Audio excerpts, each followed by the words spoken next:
नमस्कार साथियों and welcome back. तो भाई आज की क्लास में हम सिंपल इंटरेस्ट चैप्टर को आगे कंटिन्यू करेंगे। इससे पिछली क्लास में हमने इस चैप्टर के बेसिक के बारे में बात की थी। तो अगर आपने वो क्लास नहीं देखी है तो इस वीडियो के डिस्क्रिप्शन को चेक करें, वहां पर आपको उस क्लास का लिंक जो है वो मिल जाएगा। इसके अलावा इस क्लास की पीडीएफ के लिए आप मेरा टेलीग्राम ग्रुप ज्वाइन कर सकते हैं।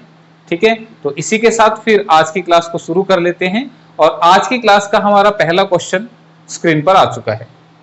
तो क्वेश्चन थोड़ा सा जूम हो जाए। क्या कह रहे क्वेश्चन कि किस अवधि में 5500 रुपए 4% सालाना सरल ब्याज पर 6050 रुपए हो जाएंगे। तो भाई हमने इस चैप्टर का फॉर्मूला पढ़ा था। फॉर्मूला क्या था? Simple interest equal to PRT upon में 100, यानी कि साधारण ब्याज होते हैं मूलधन गुना दर गुना समय बटे में 100। तो यहां पे टाइम पीरियड हमसे पूछा जा रहा है। 5500 रुपए हमारे पास थे, ध्यान दीजिएगा 5500 रुपए हमारे क्या है? प्रिंसिपल है। और ये 5500 रुपए 6050 रुपए हो गए। तो 6050 रुपए क्या है? हमारा अमाउंट है।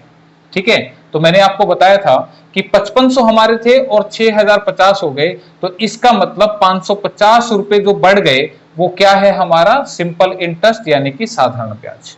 ठीक है, तो ऐसा हुआ है कब? 4% दर से। कितने टाइम में हुआ ये आपसे पूछना चाह रहा है। तो इन वैल्यूज को उठा के इस फार्मूले में रख दो। तो 550 रुपए क्या होगा?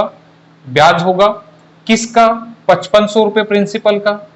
कितने दर से? 4% से। और कितना टाइम मालूम नहीं, यही पूछना चाह रहे हैं। तो बस इसको सोल्व कर देंगे। तो 0 से 0 कटा, 55 से ये 10 पे कटेगा और 4 से जब इसको काटेंगे तो 2 दूनी 4, 2 पंजे 10।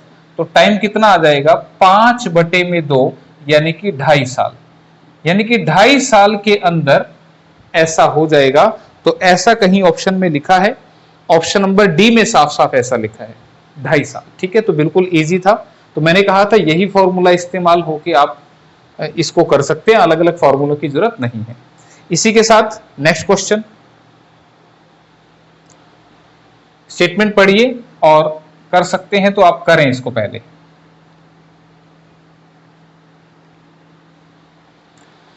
कोई धन एक निश्चित दर से 8 वर्ष में 2 गुना हो जाता है, उसी दर से कितने समय में यह धन 3 गुना हो जाएगा? ठीक है, तो ध्यान दीजिएगा, इसका डिटेल मेथड करेंगे तो ये थोड़ा सा लंबा होगा। इस क्वेश्चन के लिए आपका एक ट्रिक है, जो ट्रिक है वो मैं लिख दे रहा हूं यहां पर। 2 ट्रिक है इसमें।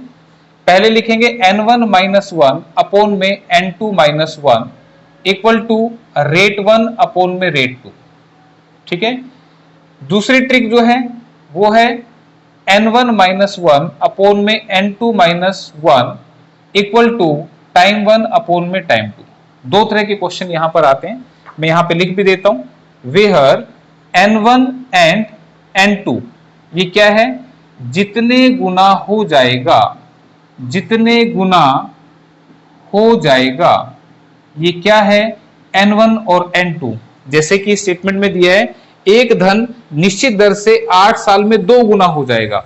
तो n1 क्या है? 2 टाइम्स। ठीक है, उसी दर से कितने टाइम में 3 गुना हो जाएगा? तो n2 क्या है? 3 गुना। तो जितने गुना हो जाएगा वो n1 और n2 है। r1 और r2 आपको समझ में आई गए होंगे क्या है? ये रेट है यानी कि दर है। और T1 और T2 क्या है हमारे? ये हमारे टाइम यानी कि समय है। ठीक है भाई, सारी बातें समझ में आ गई। तो एक बार इस क्वेश्चन को कर लेते हैं कि कोई धन एक निश्चित दर से 8 साल में दुगना हो गया, उसी दर से कितने टाइम में ये जो है धन 3 गुना हो जाएगा? कितने टाइम में? तो ध्यान देना है कि कौन से वाली ट्रिक लगेगी। उसने पूछा कितने समय में, तो समय पूछ रहा है, तो इसका मतलब हम इस वाली ट्रिक का इस्तेमाल करेंगे। कैसे इस्तेमाल करना है कि पहली बार हुआ था 2 गुना, तो n1 की वैल्यू 2 है -1। दूसरी बार हुआ था 3 गुना, तो n2 की वैल्यू 3 है। पहली बार 2 गुना, दूसरी बार 3 गुना। पहली बार कितने साल लगे थे? 8। दूसरी बार कितने लगेंगे हमें मालूम नहीं, तो उसको हमने x मान दिया, या आप t भी मान सकते हो। ठीक है, तो यहां से आप सीधा ही देखें, 2 में से 1 गया 1, 3 में से 1 गया 2, बराबर है 8 बटे में x। आर पार की गुणा लगा दो तो x बराबर है 16 ईयर, यानी कि 16 साल जो है वो इस क्वेश्चन का आंसर बन जाएगा। बिल्कुल आसान था। ऑप्शन नंबर बी 2021 का पूछा हुआ क्वेश्चन है, ठीक है। Option number B Haryana police female constable के अंदर ये आया हुआ था। तो ये चीज इस्तेमाल करनी है कि भाई कोई धन इतना हो गया इतने साल में, कितना हो जाएगा इतने साल में, ठीक है। इस तरह के रेट भी पूछ सकता था और ये भी पूछ सकता है, ठीक है। तो ये तरीका था। डिटेल की अगर बात करेंगे तो फिर ऐसे लिखना पड़ेगा कि प्रिंसिपल हमने मान लिया 1 रुपया था और पहली बार अमाउंट कितना हो गया डबल यानी कि 2, टाइम कितना लगा 8 साल। यहां से हम रेट निकाल लेंगे, ठीक है, दर हम निकाल लेंगे, ठीक है। सिमिलरली फिर सेकंड कंडीशन में क्या कह रहा था कि प्रिंसिपल है 1, अमाउंट बन गया 3, इसको पी ले लो, अमाउंट बन गया 3, टाइम कितना ये पूछ रहा है, रेट कितना वही जो यहां पर था। यहां पे रेट हमने मान लिया x% है, ऐसा मान ले, तो यहां पर भी रेट कितना है x% है, ठीक है। तो अब देखो भाई ये ट्रिक कहीं से पैदा नहीं हुई, ये यहीं से आई थी। आप मुझे बताइए यहां पे सिंपल इंटरेस्ट कैसे बनेगा? जब मैं इस 2 में से 1 को माइनस कर दूंगा, मेरे 1 के 2 बन गए, तो 2 में से 1 माइनस कर दूंगा तो 1 सिंपल इंटरेस्ट आ जाएगा। यहां पे इंटरेस्ट कैसे आएगा? 3 में से 1 माइनस कर दो, 2 सिंपल इंटरेस्ट आ जाएगा, यही आएगा ना, ठीक है। तो इसका सिंपल इंटरेस्ट 1, प्रिंसिपल है 1, रेट है x, टाइम है 8 बटे में 100, ठीक है। ध्यान से सुनना, ये फार्मूला लगाया मैंने। ब्याज है 1 रुपया, किसका? 1 रुपये प्रिंसिपल का, रेट x मैंने माना हुआ है और टाइम 8 साल था बटे में 100 आ जाएगा। इसी तरह से जो ये x की वैल्यू आएगी इसको यहां पुट करके मैं इस टाइम को निकाल लूंगा। एक तरीका तो ये था इसका डिटेल, लेकिन क्या जरूरत है उसको करने की? कोई जरूरत नहीं है। तो इसी से ये ट्रिक कैसे बनी है ये मैं आपको बताना चाह रहा था कि अगर मैं इस वाले पोर्शन को इस वाले पोर्शन से डिवाइड कर दूंगा तो कैसे बनेगा? इधर का इंटरेस्ट कितना है? 3 में से 1 गया 2 इक्वल्स टू प्रिंसिपल कितना 1, रेट कितना वही जो इधर था वही इधर है, टाइम कितना मालूम नहीं, टाइम को हम टी मान लेते हैं, बटे में 100। तो भाई आप मुझे बताओ 1/2 लेफ्ट हैंड साइड में आ रहा था, इसमें बिल्कुल आ रहा था। राइट हैंड साइड में देखो क्या आएगा, तो मुझे बताओ जो रेट आएगा उससे रेट कट जाएगा, 100 से 100 कट गया तो बचा क्या 8/t। तो राइट में भी देखो क्या लिखा है 8/x, टी मान रखा है ना यहाँ पे, कोई दिक्कत नहीं है। तो मतलब बचा तो यही है ना। तो ये इस तरह से बनी है ट्रिक। तो आप इतना ज्यादा समय ना लगाएं क्वेश्चंस में कि भाई ऐसे डिटेल में लिखेंगे। मैंने बता दिया, तुम पहले यहां से x की वैल्यू निकालोगे यानी कि रेट आ जाएगा, उसको फिर यहां रखोगे, फिर ये वाला टाइम आ जाएगा। लेकिन इसी चीज को बजाय x की वैल्यू निकालने में दोनों को डिवाइड कर दूंगा तो सेम जो चीजें हैं वो सारी कट जाएंगी, प्रिंसिपल भी देखो कैंसिल हो जाएगा, तो बचेगा सिर्फ ये। इसी को हमने ट्रिक का नाम दिया, ठीक है। तो मैंने थोड़ा सा एक्सप्लेन भी किया है, फिर भी अगर किसी को नहीं भी समझ में आया तो ज्यादा टेंशन नहीं लेनी। क्यों नहीं लेनी? क्योंकि मेरे ख्याल से ये सॉल्यूशन जरूर समझ में आया होगा और टाइप क्या थी वो समझ में आई होगी। तो इसी के साथ फिर नेक्स्ट टाइप फटाफट पढ़ें।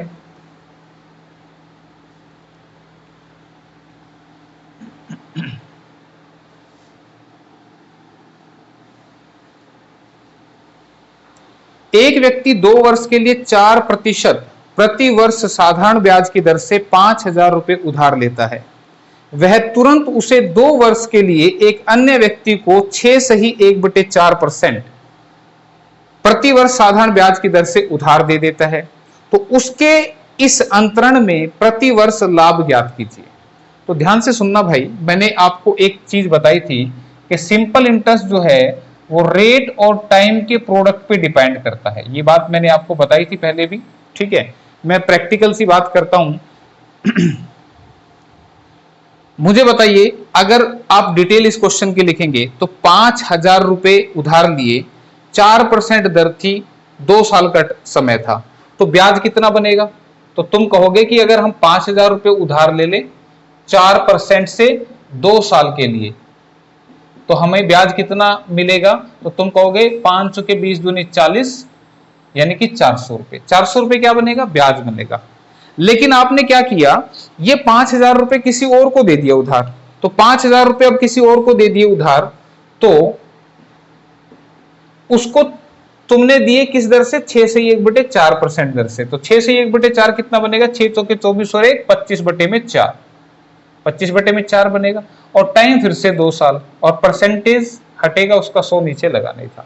तो तुमने क्या किया, ये किसी और को दे दिए, तो उससे तुमने कितना ब्याज लिया, इससे कटा ये 2 से कटा ये 2 पे, 2 से कटा ये 25 पे, 25 25 कितना हो गया 625। क्लियर है? तो तुम मुझे बताओ, तुम्हें देना था 400 रुपए ब्याज, लेकिन तुमने किसी और को पैसा दे दिया बढ़ा के और तुम्हें मिला 625 रुपए ब्याज, तो तुमने कितना पैसा कमा दिया? तो तुम कहोगे हमने 400 के 625 यानी कि 225 रुपए प्रॉफिट जो है हमने कमा लिया। क्या ये बात समझ में आ रही है?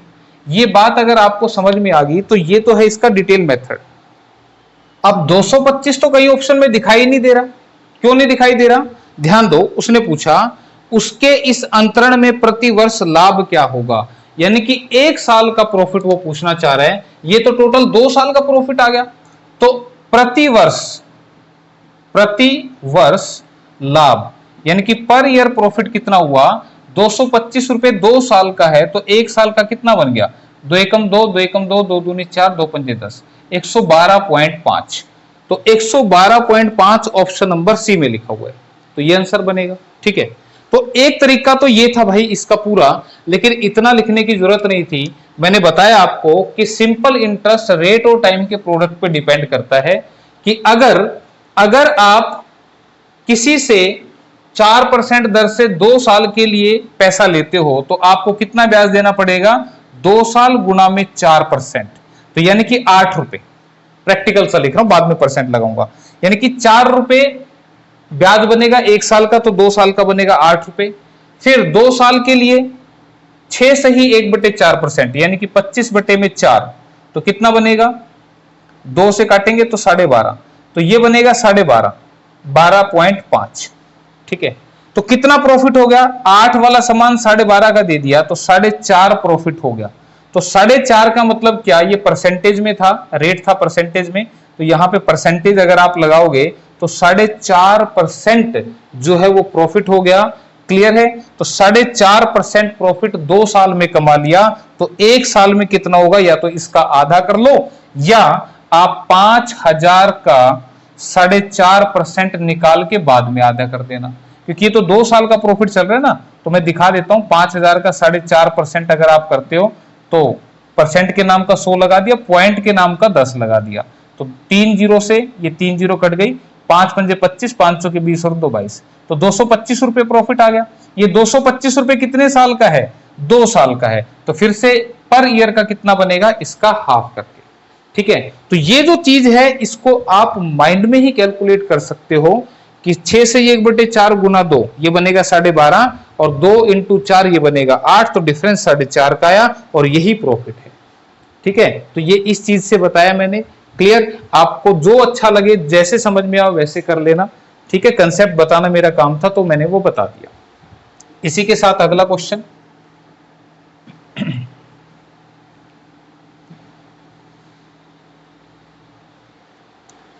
राजेश ने 9% प्रति वर्ष साधारण ब्याज पर एक ऋण लिया और उसका एक परियोजना में निवेश किया, यानी कि उसने कोई स्कीम थी उसमें लगा दिया, ऐसा समझ लो। ठीक है, उसमें उसने इन्वेस्ट कर दिया, उसे 13% का प्रति लाभ प्राप्त हुआ, यानी कि वहां से उसको 13% प्रॉफिट जो है वो मिला। 5 वर्ष समाप्त होने पर उसे 15,000 रुपए का लाभ हुआ, तो वह मूल रकम क्या है जो उसने ऋण के रूप में ली थी, यानी कि जो उसने कर्जा लिया था वो कितना था। तो अब देखो इसको कैसे कंपेयर करना है। तो मुझे एक बात बताओ, अगर राजेश ने 9% की दर से ब्याज लिया, 9% का मतलब क्या कि वो 100 रुपए का 9 रुपए ब्याज देगा 1 साल में, लेकिन उसने तो पैसा 5 वर्ष के लिए लिया, तो 5 वर्ष में उसका ब्याज कितना बनेगा, तो तुम कहोगे 45% ब्याज बनेगा। ठीक है, समझने के लिए ऐसे कह सकते हो, 9 रुपए 1 साल का ब्याज तो 5 साल का 45 रुपए। फिर उसने उसको इन्वेस्ट कर दिया जहां पे 13% का उसको प्रॉफिट हो रहा है, तो 13% प्रॉफिट यानी कि 13 रुपए ब्याज 1 साल में, तो 5 साल में कितना हो जाएगा 65 रुपए, तो परसेंटेज में लिख लेते हैं, तो 65% उसको प्रॉफिट हो गया। तो तुम मुझे बताओ इसमें और इसमें कितना डिफरेंस आ गया, तो तुम कहोगे यहां पे आ गया 20% का डिफरेंस, और यही है उसका प्रॉफिट। भाई उसने 45% में पैसा लेके और 65% में आगे लगा दिया, इसका मतलब 20% उसने प्रॉफिट कमा लिया। ठीक है, और फिर उसने कहा कि उसने 15,000 रुपए का प्रॉफिट जो है वो गेन किया है, तो मैं कह सकता हूं कि ये जो 20% की वैल्यू है यही 15,000 के बराबर है। तो पूछ रहा था उसने कितना पैसा लिया था, तो 100% जो है वो आपका कुल पैसा होगा। किसी को परसेंटेज दिक्कत दे रहा है तो यहाँ 45, यहाँ 65, डिफरेंस कितने का आएगा 20 का। 20 की वैल्यू 15,000, 100 की वैल्यू निकाल लेना। ठीक है, एक की वैल्यू क्या लिखेंगे 15,000 बटे में 20 और 100 की वैल्यू के लिए इनटू में 100। परसेंटेज से परसेंटेज कट जाता है भाई, टेंशन मत लेना। 20 पंजे 100 तो 15 पंजे 75, यानी कि 75,000 रुपए उसने उधार लिए थे। ऑप्शन नंबर बी में ऐसा सजा रखा है। ठीक है, तो इस तरीके से आप फास्ट कर सकते हैं, थोड़ा सा क्लियर है। तो चीजों को लिखने का तरीका बता रहा हूं मैं आपको। इसी के साथ अगला क्वेश्चन आप पढ़ें और वीडियो पॉज करके करने की कोशिश भी किया करो। ए बी को 600 रुपए 2 वर्ष के लिए तथा 150 रुपए को 4 वर्ष के लिए उधार देता है। ठीक है भाई, यानी कि 600 रुपए तो 2 साल के लिए दिए और 150 रुपए 4 साल के लिए। वह कुल मिलाकर दोनों से 90 रुपए साधारण ब्याज के रूप में प्राप्त करता है, तो ब्याज की दर क्या है। तो ध्यान दो, ए ने बी को दिए 600 रुपए और 150 रुपए। ठीक है, ये 600 रुपए जो हैं ये कितने साल के लिए दिए 2 साल के लिए। रेट क्या था मालूम नहीं, रेट को हमने आर ले लिया, तो ये क्या देगा मुझे ब्याज देगा। देखो क्या है ब्याज, प्रिंसिपल रेट टाइम अपॉन में 100, तो प्रिंसिपल रेट टाइम अपॉन में 100। क्लियर है। अच्छा 150 रुपए भी तो दिए उसने 4 साल के लिए, तो 150 रुपए दिए उसने 4 साल के लिए। दर क्या थी पता नहीं, पर दर सेम ही थी। ठीक है ना, 600 रुपए 2 साल के लिए और 150 रुपए 4 साल के लिए। और टोटल ब्याज जो मिला इन दोनों से, यानी कि ये इंटरेस्ट और ये इंटरेस्ट टोटल किसके बराबर है 90 के बराबर है। ठीक है, तो पूछ रहा था ब्याज की दर कितनी होगी। तो भाई यहां से दर ही कैलकुलेट करनी है, तो कैलकुलेट कर दो। 2 जीरो से 2 जीरो उड़ा दो, 6 दूनी 12 आर, इससे ये उड़ा दो, 5 दिए 15, 5 दूनी 10 और 2 दूनी 4 उड़ा दो, तो 6 आर इक्वल्स टू 90। क्लियर है यहां तक बात। तो 12 और 6 18 आर बराबर है 90। आर बराबर है कितना 18 से काट दो 5 पे, यानी कि 5% जो थी वो दर थी, और ऐसा ऑप्शन नंबर बी में लिखा हुआ है। ठीक है, आप डायरेक्टली ऑप्शन से भी कर सकते थे। ऑप्शन से कैसे करते भाई, 2 साल के लिए अगर दर 4% थी तो 8% इसका और 4 चौके 16% इसका। फिर देख लेते टोटल 90 बनेगा कि नहीं बनेगा। मैंने क्या बोला वो फिर से सुनिएगा। मैंने कहा कि अगर ऑप्शन ए आंसर होता तो 4% अगर ब्याज दर है तो 2 साल में 4 दूनी 8% ब्याज बनेगा किसका 600 रुपए का, और 4 चौके 16, ये 4 साल के लिए दी तो 4 चौके 16% ब्याज बनेगा 150 का। तो इसका 8% और इसका 16%, देखना क्या 90 रुपए देगा कि नहीं देगा। अगर वो देगा तो वो आंसर है, नहीं तो आप ऐसे भी कर सकते थे, कोई दिक्कत मेरे ख्याल से नहीं होगी। ठीक है भाई, अब इसी के साथ अगले क्वेश्चन की तरफ बढ़ते हैं। अगला क्वेश्चन आपके सामने लगा दिया गया है। एक बार इंग्लिश वालों के लिए भी लगा दें, कभी वो ये कहते हैं कि हमें इंग्लिश में तो दिखा ही नहीं। भाई इंग्लिश वाले एक बार पढ़ लो, दोबारा से फिर मैं हिंदी में पढ़ दूंगा इसको, क्योंकि ज्यादातर जो स्टूडेंट है वो हमारे हिंदी मीडियम के, इसलिए हिंदी लैंग्वेज को मैं प्रेफर करता हूं। ठीक है, तो क्वेश्चन क्या कह रहे हैं कि 4,000 रुपए को 2 भागों में इस प्रकार विभाजित किया जाता है कि यदि एक भाग को 3% और दूसरे भाग को 5% की दर से निवेश किया जाए तो दोनों निवेशों पर वार्षिक ब्याज 144 रुपए है। तो प्रत्येक भाग ज्ञात कीजिए। ठीक है, यानी कि दोनों पार्ट से जो हमें इंटरेस्ट मिल रहा है वो क्या मिल रहा है, सेम मिल रहा है। ठीक है, क्या ये बात समझ में आई आपको। तो अब इसको करने के तरीके क्या क्या है, प्रत्येक भाग आपसे पूछा जा रहा है। तो तुम देखो, इसका जो सबसे आसान तरीका है वो है हमारा एलिगेशन मेथड। ठीक है, और वो कैसे लगाएंगे, अगर मैं कहूं एलिगेशन भी 2 तरह से लग सकता है। फर्स्ट जो मेथड है उसको देखिएगा। अगर मैं 4,000 रुपए को 3% की दर से 1 साल के लिए इन्वेस्ट करता हूं, देखो क्या कह रहे हैं, बोला 4,000 के 2 भाग बांट दिए। अब तुम कहोगे सर जी आपने तो 2 पार्ट किए ही नहीं। तो अगर आप एलिगेशन लगा रहे हो तो एक काम करना कि आपने सोचना है कि 4,000 का 4,000 हमने 3% पे इन्वेस्ट कर दिया, तो 3% पे इन्वेस्ट करूंगा तो ब्याज कितना बनेगा, तुम कहोगे 120 रुपए बनेगा। फिर क्या करो, 4000 का 4000 इन्वेस्ट कर दो कितने पे, 5% पे, तो एक साल का ब्याज कितना बनेगा, तुम कहोगे 5 चौके 20 यानी कि 200 रुपए बनेगा। क्लियर है भाई? अगर सारा पैसा 3% पे एक साल के लिए इन्वेस्ट करूं तो 120 ब्याज, सारा पैसा 5% पर एक साल के इन्वेस्ट करूं तो ब्याज कितना बनेगा, 200 रुपए। लेकिन यहां पे तो ब्याज कितना है, 144, तो इसको लिखना है यहां पे। ठीक है, तो ध्यान रखना एलिगेशन में ये इंटरेस्ट है, ब्याज है, ये भी ब्याज है और ये भी ब्याज है, ये तीनों वैल्यू सेम होनी चाहिए तभी आप लगा पाएंगे। और लगेगा कैसे, बड़े में से, बड़ा क्या है 200, 200 में से 144 को माइनस करके यहां लिखना है, और सेकंड टाइम 144 में से 120 को माइनस करके यहां लिखना है। बात समझ में आ रही है? तो ये कितना बनेगा, ये बनेगा 56, और इसमें से इसको माइनस करेंगे तो ये बनेगा 24। तो 8 या 24, 8 सत्ते 56। ठीक है, 8 सत्ते 56, 8 या 24, यानी कि यहां से मुझे क्या पता लग गया कि 7 हिस्से मुझे यहां रखने हैं और 3 हिस्से मुझे यहां रखने हैं। ये बात समझ में आ रही है? तो इसका मतलब इस 4000 के 7 और 3 10 हिस्से अगर हम कर दें तो 10 हिस्सों में डिवाइड करेंगे तो एक हिस्से की वैल्यू कितनी आएगी, 400। इसका मतलब 7 गुना 400 2800 रुपए तो ये बन गए, और 400 से गुणा करेंगे तो 1200 रुपए ये बन गए। क्लियर? तो 2800 और 1200 ऐसा कहां लिखा है, ऑप्शन नंबर ए में लिखा हुआ है। ठीक है, तो ऑप्शन ए जो है वो इसका सही जवाब है। ये है एक तरीका जो आप लगा सकते थे। दूसरा तरीका इसी क्वेश्चन का क्या रहेगा वो भी आपको बता देते हैं।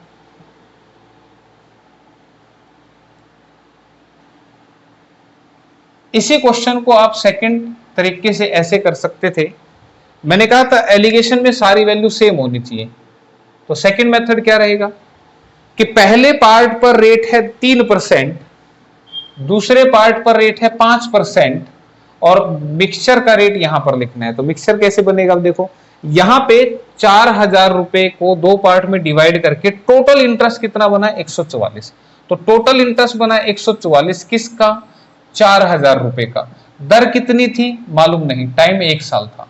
तो अब ये जो एवरेज इंटरेस्ट की जो रेट है हमारे पास, ये हम नहीं मालूम, हमें तो ये टोटल इंटरेस्ट पता है 144। तो मैं कहूं तुमसे कि 144 इंटरेस्ट कितने पैसे का है, तो तुम कहोगे 4000 रुपए का है। मैं कहूं कि कितने साल का है, तुम कहोगे 1 साल का। तो 4000 का 1 साल का अगर 144 इंटरेस्ट, तो एवरेज रेट ऑफ इंटरेस्ट क्या रहेगा, उसके लिए इससे कटाइए 4 × 12, 4 × 6 = 24, 4 × 40, और यहां से रेट बनेगा 36/10 यानी कि 3.6%। आप काटोगे फिर से डिवाइड करना पड़ेगा, इसलिए मैंने इसको 3.6%। तो ध्यान दो, ये भी परसेंट, ये भी परसेंट, तो एवरेज रेट कितना आ रहा है, 3.6%। तो इसको बीच में टिकाना था आपने। अब लगा दो एलिगेशन, बड़े में से इसको माइनस करके यहां लिख दो तो ये कितना बनेगा, 1.4। इसमें से इसको माइनस करके यहां लिख दो तो कितना बनेगा, 0.6। फिर से रेशियो बनाएंगे तो इसका पॉइंट से पॉइंट उठ गया, 2 सत्ते 14, 2 तिया 6, तो देखो वही वाला रेशियो आ गया। ठीक है, यानी कि 7 हिस्से यहां रखने हैं, 3 यहां रखने हैं। तो 4000 के अगर हम 10 हिस्से करेंगे तो एक हिस्से की वैल्यू आएगी 400, तो 400 सत्ते 2800, 400 ये 1200। तो फिर से आंसर हमारा सेम आ जाएगा। ठीक है, तो ये 2 तरीके हैं जिनको आप अप्लाई कर सकते हैं। ठीक, इसी के साथ फिर अगला क्वेश्चन कुछ इसी तरह का है।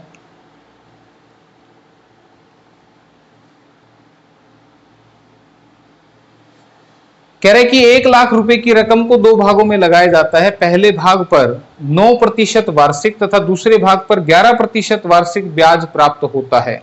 यदि वर्ष के अंत में कुल राशि पर 9750 रुपए ब्याज प्राप्त होता है तो दोनों भागों की राशि। तो बिल्कुल सेम क्वेश्चन है, किसी भी एक तरीके से आप लगा सकते हैं। तो मैं ये सेकंड वाला मेथड लगा देता हूं। 9750 जो है ब्याज किसका, 1 लाख रुपए का।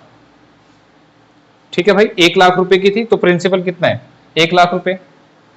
कितने टाइम का, 1 साल का। एवरेज रेट कितना है मालूम नहीं, एवरेज रेट को आर ले लो, अपॉन में 100, 2 जीरो से 2 जीरो उड़ा दो, इससे ये उड़ा दो, ये 100 इधर आएगा तो रेट की वैल्यू क्या आएगी, दिस इज 9.75।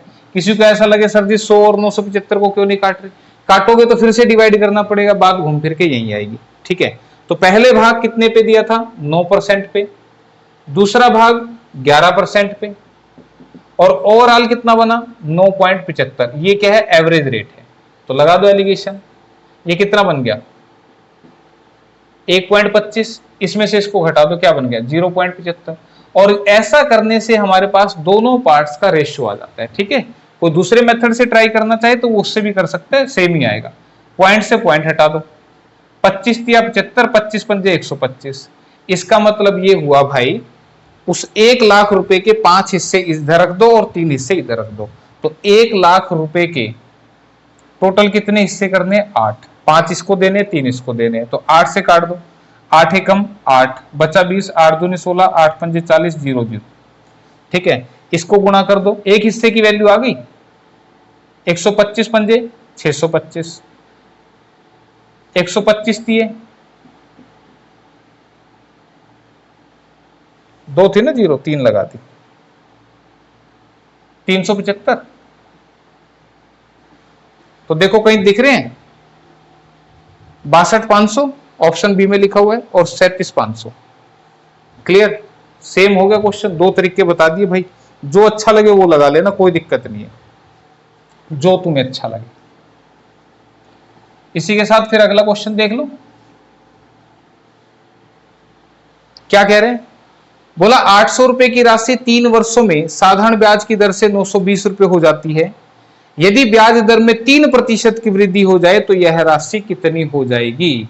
इसका मतलब यह है कि अगर मैं बैंक में जमा करा दूं 800 रुपए तो मुझे मिलेंगे कितने 920 रुपए, और ऐसा कितने टाइम में होगा 3 साल में होगा। ऐसा 3 साल में होगा, यानी कि 3 साल में मेरे को 920 मिल जाएंगे और दर कोई ना कोई रही होगी, R% कोई ना कोई रही होगी, हमें तो पता ही नहीं है, वो बता ही नहीं रहा।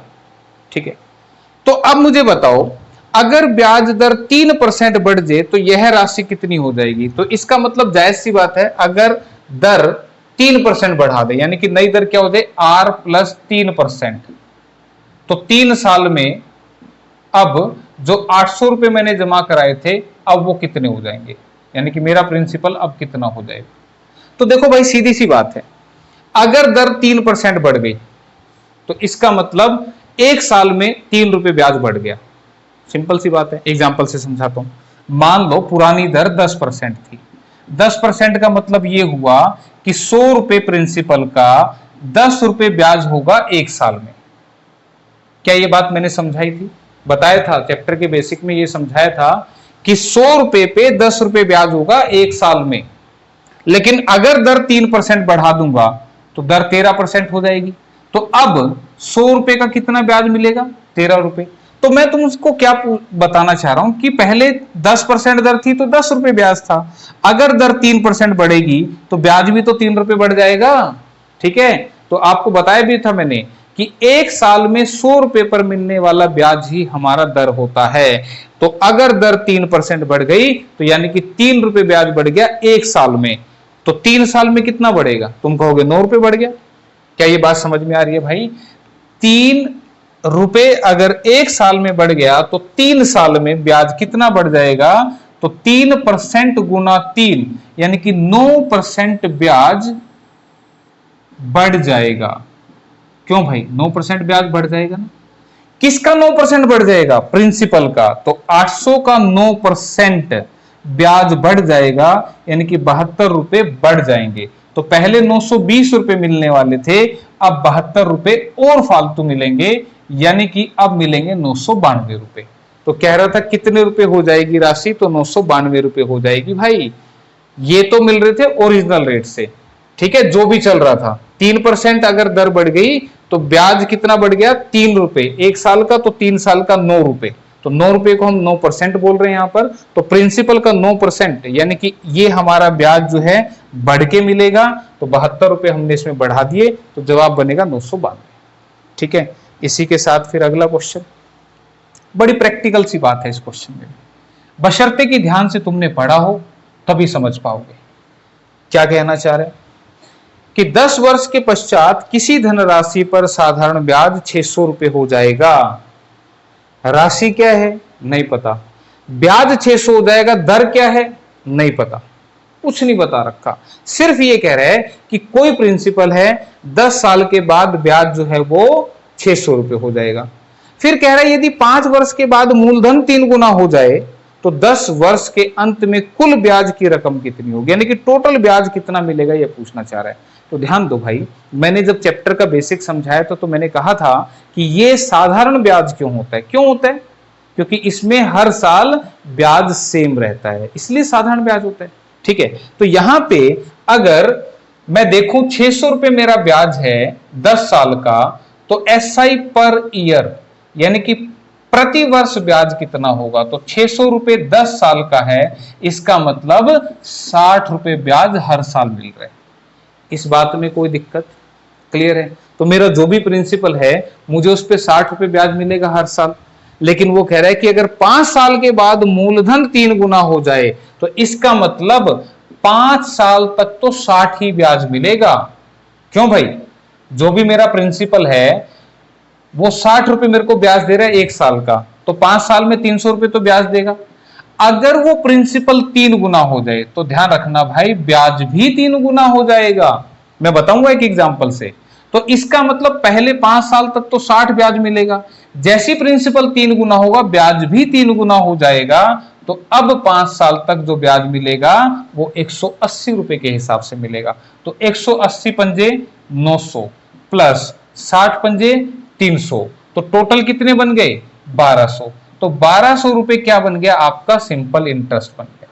ठीक है, कहीं पर भी रट्टे की जरूरत नहीं है। देखो मैं सिंपल से एग्जांपल समझाता हूं। मान लो प्रिंसिपल जो है मेरा वो 100 रुपए है, रेट जो है वो मेरा 10% है, टाइम मेरा जो है वो 3 साल है, तो मुझे बताओ ब्याज कितना होगा। तो तुम कहोगे मूलधन गुणा दर गुणा समय बटे में 100।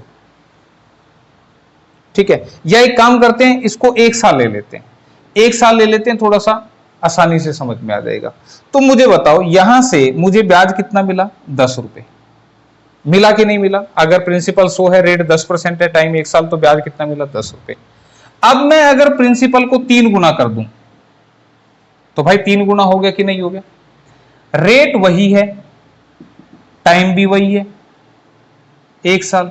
अब मुझे बताओ ब्याज कितना होगा, तो तुम कहोगे मूलधन गुणा दर गुणा समय बटे में 100, और तुमने कहा यहां से 10 दिया 30 रुपए, ब्याज कितना हुआ 30 रुपए।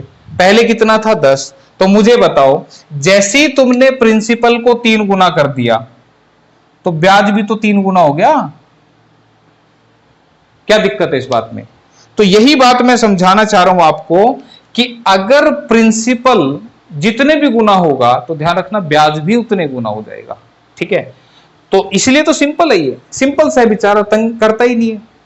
उसने कहा 5 साल के बाद मूलधन 3 गुना हुआ, तो 5 साल तक तो 60 रुपए ब्याज के हिसाब से मिलेंगे, तो 5 साल का ब्याज 300 रुपए हो गया। और 5 साल के बाद अगर प्रिंसिपल 3 गुना हुआ तो फिर ब्याज भी 60 गुना 3 180 रुपए मिलेगा हर साल, तो 5 साल में मिलेगा 900, तो टोटल ब्याज बनेगा 1200, ऑप्शन नंबर सी। ठीक है भाई, तो इसके बाद फिर अगला क्वेश्चन आ जाते हैं। अगला क्वेश्चन पढ़ लो एक बार, क्या कह रहे हैं।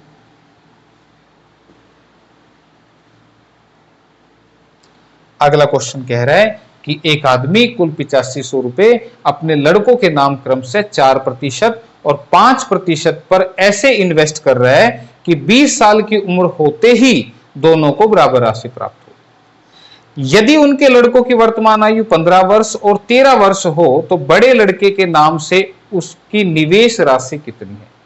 तो देखो भाई, इसको लिखने का बहुत ही फास्ट तरीका है, लेकिन वो फास्ट तरीका बताने से पहले आपको थोड़ा सा बेसिक मैं समझा दूं, उसके बाद फिर फास्ट तरीका बताऊंगा। ठीक है, फास्ट तरीका क्या कहता है कि उसने 8500 रुपए जो है वो अपने 2 लड़कों में बांट दिए, एक को दिया 4% पर, एक को दिया 5% पर, जो भी दिया उसने। और पहला जो लड़का है उसकी उम्र कितनी है, 4% 5% ऐसे निवेश करते हैं कि 20 साल की आयु होते दोनों को बराबर राशि मिले। बड़े लड़के की आयु 15 साल, इसको दिए 15 साल, और इसकी उम्र कितनी है भाई 13 साल। ठीक है, ये बड़ा है भाई और ये छोटा है। ठीक है, बात ध्यान से समझना पड़े। बड़े लड़के को 4% की दर से दिया, इसको 5% की दर से दिया। इसकी उम्र है 15 साल, इसकी उम्र है 13 साल, और जैसी उम्र होगी 20 साल, 20 साल के बाद इनकी लड़ाई ना हो, इसलिए इनका जो पैसा है वो दोनों का बराबर बराबर हो जाना चाहिए। इसका मतलब इसका जो पैसा है ये 15 साल का आज है, तो ये 5 साल तक ब्याज खाएगा इसके पैसे, और इसके पैसे पर 7 साल का ब्याज मिलेगा। यानी कि जो इसका पैसा है, क्या कह रहा था, 20 साल की आयु होते ही दोनों को बराबर राशि प्राप्त हो, अपने लड़कों के नाम करवा दिए 4% और 5%। ठीक है, क्लियर। तो इस डायग्राम से मैं क्या समझाना चाह रहा हूं कि आज बड़ा लड़का 15 साल का है, तो 20 साल का होने में उसे भी 5 साल लगेंगे, यानी कि ये 5 साल तक ब्याज खाएगा इस रेट से। इस लड़के को अभी 7 साल लगेंगे 20 साल का होने में, तो ये 5% की दर से ब्याज खाएगा 7 साल तक। तो हम मान लेते हैं, एक साइड बड़ा मान लेते हैं, एक साइड छोटा मान लेते हैं। मान लिया इसको x रुपए दे दिए और इसको y रुपए दे दिए। ठीक है भाई, इसको x रुपए दे दिए, इसको y रुपए दे दिए। ये x और y क्या है, इस 8500 रुपए के दो हिस्से हैं, 8500 के दो हिस्से कर दिए, एक x कर दिया और एक y कर दिया। ठीक है, अब मुझे बताओ, अगर बड़े लड़के को x रुपया दिया, तो ये x रुपया दर कितनी थी, 4%। कितने साल तक, 5 साल तक। ये क्या खाएगा, ब्याज खाएगा। ठीक है भाई, दूसरे वाले को y रुपए दिए, छोटे वाले को, तो इसका जो ब्याज है वो y रुपए पर किस दर से, 5% से। कितने साल का, 7 साल का। ये इसका ब्याज हो गया। इन दोनों बातों में कोई दिक्कत, ये क्या आ गया, ब्याज आ गया। लेकिन वो तो क्या कह रहा है, वो कह रहा है कि दोनों के जो अमाउंट हैं, ताकि उनकी लड़ाई ना हो, वो दोनों सेम हो जाएं जब वो 20 साल के हों। तो अमाउंट की बात करते हैं। अमाउंट यानी कि मिश्र धन, मिश्र धन की बात कर रहा हूं मैं। तो मिश्र धन क्या होता है, मूलधन जमा ब्याज, यही होगा। इसका क्या होगा, प्रिंसिपल इनटू में इस प्रिंसिपल का ब्याज। कोई दिक्कत है किसी को? मेरे ख्याल से तो होनी नहीं चाहिए। अब सोल्व कर लेते हैं। 100 इंटू एक्स, 100x प्लस 500 के 20x, तो कितना बनेगा, 120x बटे में 100। इसका कितना बनेगा, 100 इंटू वाई, 100y और 7 पंजे 35, यानी कि 135y बटे में 100। क्या ये बात समझ में आ रही है? और वो कह रहा है कि ये दोनों का जो अमाउंट है वो आपस में इक्वल हो जाएगा। कब, 20 साल के जब वो होंगे। ठीक है, तो ये दोनों का अमाउंट, ध्यान दीजिएगा, ये अमाउंट का फार्मूला है, मैंने आपको पहले भी बताया था कि amount equal to principal plus simple interest होता है। तो अगर मैं इसका प्रिंसिपल, ये मैं लिख भी देता हूं, अगर मैंने प्रिंसिपल मान लिया इसका x, इसका y, तो x का 4% 5 साल में ये ब्याज ये खाएगा, y का 5% 7 साल में ये ब्याज खाएगा, और प्रिंसिपल प्लस इंटरेस्ट ये बन गया पूरा अमाउंट। तो इसकी अमाउंट ये बनेगी, तो दोनों हमारे क्या हो जाएंगे, इक्वल हो जाएंगे। इस 100 से कटा 100, 15 8 120, 15 नी में 135। यहां से क्या आ गया, 8x बराबर है 9y आ गया। 8x बराबर है 9y आ गया, तो यहां से मैं बोल सकता हूं कि x by y equal to 9/8। x multiply वाली चीज कहां चली गई, डिवाइड में। तो x बाई वाई, ये 9 यहीं पर था, ये 8 कहां चला गया, डिवाइड में। इसका मतलब ये हुआ कि x किसका हिस्सा है, बड़े वाले का। इसको 9 हिस्से दे दो और छोटे वाले को दे दो 8 हिस्से। क्यों, क्योंकि ये कम पैसे क्यों दे रहे हैं, क्योंकि ये ब्याज ज्यादा टाइम खाएगा, ये कम टाइम खाएगा। तो 9 और 8 17 हिस्सों में अगर 8500 रुपए को बांटा जाएगा, यहां पे लिख देते हैं, इसको मिटा देते हैं। 8500 रुपए को अगर 17 हिस्सों में बांटेंगे तो एक हिस्सा 500 के बराबर आ जाएगा। तो x की वैल्यू क्या आएगी, x के पास 9 हिस्से हैं, 9 गुना 500 यानी कि 4500। क्या पूछना चाह रहा था, एक बार क्वेश्चन देख लीजिएगा। उसने पूछा था बड़े लड़के के नाम उसकी निवेश राशि, तो आंसर बनेगा 4500 रुपए, ऑप्शन डी। ठीक है, क्लियर है? तो देखो कुछ ज्यादा ही कहानी नहीं होगी लिखी हुई। ठीक है, तो इसी कहानी का शॉर्ट वर्जन मैं आपको बता देता हूं। मैंने पहले भी थोड़ा सा जिक्र किया था कि अमाउंट होता है 100 प्लस रेट इंटू में टाइम, ये होता है हमारा अमाउंट। ठीक है, देखो ब्याज क्या होता है, रेट इंटू में टाइम, दर गुना समय, ये क्या है, ब्याज है। अगर इसमें प्रिंसिपल, ये ब्याज कब है, जब मैं 100 प्रिंसिपल मानता हूं। तो इस ब्याज में अगर मैं 100 रुपए प्रिंसिपल के और ऐड कर दूंगा तो ये मेरा क्या बन जाएगा, अमाउंट बन जाएगा। तो इसी का इस्तेमाल मैं करने वाला हूं। एक सॉल्यूशन तो ये है, दूसरा सॉल्यूशन क्या है, दूसरा सॉल्यूशन भाई ये है कि बड़े लड़के को हमने मान लिया प्रिंसिपल x दिया है, बड़े को x दिया है और छोटे को हमने y दिया है। तो तुमने करना क्या है, बस सिंपल सा करना है 100 प्लस, बल्कि इस x और y की भी जरूरत नहीं है, छोड़ो x और y की भी जरूरत नहीं है, हमने प्रिंसिपल 100 मान दिया, ठीक है, दोनों का 100 मान दिया। तो ये दूसरा ट्रिकी मेथड लिखवा रहा हूं, पर इसको ध्यान रखना है क्या, तो 100 प्लस रेट इंटू में टाइम, ये इसका रेट है, ये इसका टाइम है, तो 4 पंजे 20 रेशो, इधर मैं बड़ा लिख रहा हूं, इधर मैं छोटा लिख रहा हूं। तो 100 प्लस 5, ये इसका रेट है, ये इसका टाइम है, 5 गुना में 7, इसके बन गए 120, इसके बन गए 135, ठीक है। इसके बाद भाई पलटना ना भूलें, ये पलटना भूल गए तो आंसर गलत हो जाएंगे, यानी कि 135 आएगा इधर और 120 आएगा इधर, 15 में 135, 15 8 120, और ये आ गया हमारा रेशियो जो हमें चाहिए था, यानी कि 9 हिस्से रखेगा बड़ा वाला और 8 हिस्से रखेगा छोटे वाला। तो आगे वाला काम तो तुम्हें समझ में आ गया होगा। तो ये पलटते क्यों हैं, यहाँ पे 2 तरह के क्वेश्चन बनते हैं, मैं थोड़ा सा बेसिक एक बार एक्सप्लेन कर देता हूं। इसमें 2 तरह के क्वेश्चन बनते हैं, एक क्वेश्चन तो ये था, मेरे ख्याल से लास्ट ही क्वेश्चन है, इसके बाद क्वेश्चन भी नहीं है। जो 2 तरह के क्वेश्चन है उसमें एक क्वेश्चन में तो क्या होता है, दोनों में इंटरेस्ट इक्वल होता है, और दूसरे वाले में, ये जो दूसरे वाला है इसमें दोनों में अमाउंट इक्वल हुआ। तो दोनों में करना क्या है, जिस क्वेश्चन में इंटरेस्ट इक्वल होगा उसमें रेट और टाइम का प्रोडक्ट करना है, जिसमें इंटरेस्ट, उसमें लिख भी देता हूं, दोनों पार्ट से सेम सिंपल इंटरेस्ट प्राप्त हो तो